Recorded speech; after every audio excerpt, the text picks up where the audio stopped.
DNA, etc., at these rates. And she has a whistleblower nurse telling her that it's bizarre what they're being told in the hospitals. People are coming in sick from 5G radiation, and instead of putting them on oxygen, which is what you always do as a nurse right away, they're being told, give them some painkillers, and if they don't react to that, they put them straight on the vents. And we already know the ventilators are killing people. And I want to remind you that quite a few months ago, like actually it was near the beginning of pandemic, some doctors came on, and like world-renowned doctors, and said, I don't understand what we're dealing with here, because the vents, they're not reacting to vents the way they should. This isn't like a virus. It's acting like it is altitude sickness. And there was lots of people that saw this. He said, I'm going to quit from this ward. I'm not going to help in this ward anymore because I refuse to vent people because it's killing them. And again, he said, this isn't like a virus. This isn't like a pneumonia. Vents are killing them, and they have the exact same symptoms as altitude sickness. So we know that in Wuhan, when our media showed us people just dropping dead, they had turned on 5G in Wuhan. And, you know, a lot of people said that's conspiracy. Well, now what's happening is the woman in Sweden said they're going to be blaming what the 5G frying them on a second wave. But the nurses there, like, it's known that this is radiation that they have. So we all thought, I remember someone straightened me out with my thoughts about Sweden, who was really well read. And I used to say, oh my God, we all got to move to Sweden because they're not doing lockdowns, they're not doing this, they're not doing that, everything's fine. Well, somebody actually whistleblowed, and I didn't know if it would be true or not, that don't be fooled by Sweden. The reason they didn't go through all this rigmarole is because they already had this whole system set up. They've already got the facial tracking, they've got all the tracking already done, they were already using it, and they already had everything set up. So this is like a false narrative that, oh, it would be great to go to Sweden, because now people are going around with the EMF meters or whatever they're called to test 5G, and it's beyond safe, and it will do damage. So I want to make sure you guys watch the entire episode of The Dollar Vigilante, but I also want to read this because it actually has something similar to do with what's going on. So Australia's Public Health Act of 2016 has been updated, and it is being put into action, unleashing medical police state horrors that haven't been witnessed since the rise of medical experimentation on Jews in Nazi Germany. The Australian law gives sweeping new powers to law enforcement and other authorized officers to forcibly restrain, isolate, and vaccinate whomever they want.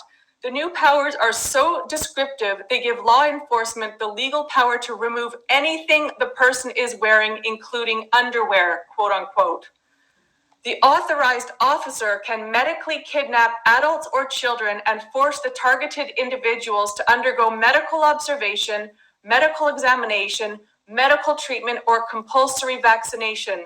The Australian law allows officers to use reasonable force to make sure that human subjects comply with the public health directive. The officers can apprehend and detain the person to whom the direction applies and relocate that person for medical experimentation, the forced removal of their clothes, and forced vaccination. The law is broken down into 3 parts, explaining how authorities can 1, apprehend, 2, detain, and 3, restrain human subjects. Under Part 11, Division 2 of the Serious Public Health Incident Powers, the authorities can forcibly vaccinate the subject and remove anything that person is wearing. If the subject refuses to remove their clothing, authorities can rip the clothing from their body, including their underwear. The stripping of human beings of their clothing and their dignity does not end with authorities abusing adults. The Act continues, if the relevant person is a child or an impaired person, it must, the removal of clothing, if practical, be done in the presence of a responsible person or some other person who can provide the child or impaired person with support and represent his or her interests. These heinous powers of rape and abuse and medical kidnap are openly allowed as long as the government of Western Australia can declare a public health state of emergency, as was done by Australia and most other governments in response to COVID-19.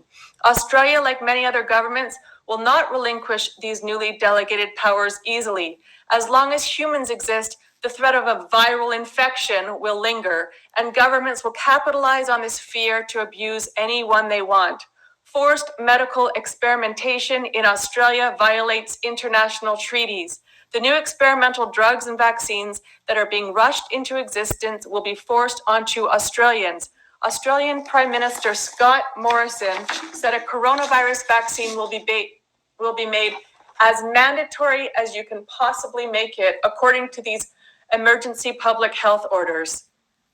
Anyone who dissents can be rounded up and isolated, their clothing removed, and their bodies subject to medical experimentation and forced injections. The Nuremberg Code, a treaty established in the fallout of Nazi Germany after the International Military Tribunal, is clear about the necessity of informed consent for all medical experimentation on humans. The Nuremberg Code is clear that experiments should avoid physical, mental suffering and injury. Vaccinations will irrefutably be classified as risky medical experiments, and when forced onto humans, they cause physical and mental suffering. For one, vaccinations are liability-free products, whereas vaccine manufacturers are held to no standard at all when the product injures people.